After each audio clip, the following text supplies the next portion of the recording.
Kumusta na kayo dyan sa Pinas? Ito, okay naman ako.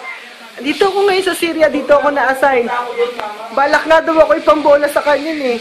Ay, sorry, ipambala. Kinakabahan kasi ako. Tagal ko na kayo hindi nakikita.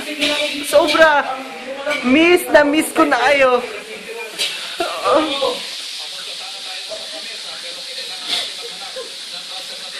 Oh, papadala ako. Promise, bago mag-Christmas, magpapadala si Daddy dyan, ha?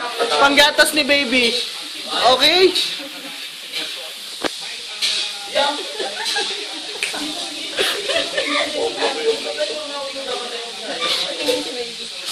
Gusto ko makita si baby. Tagal ko nang... Nang umalis ako dyan, buntis ka pa lang ngayon, lumabas na. Ilan, dalawa? Kambal yung anak natin.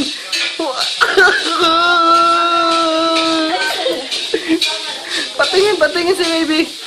Oh, cute naman ng baby ko. Manang-mana kay Daddy, yung kulay, yung ilong, yung ngipin. Ay, wala mo palang ngipin, sorry.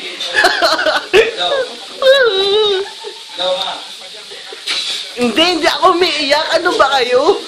Hindi iyak si Daddy. Malakas at matibay si Daddy. Ha? Okay, sige ha.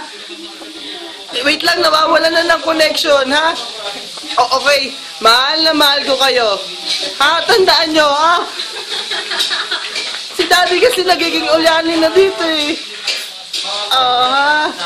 Okay, kiss mo ako. Pa! Taba! Ma! Miss you, mahal. Sana miss mo rin ako. Baka magulat ako. 3 na yung anak natin, ha? Huwag mo lolokohin. Love you.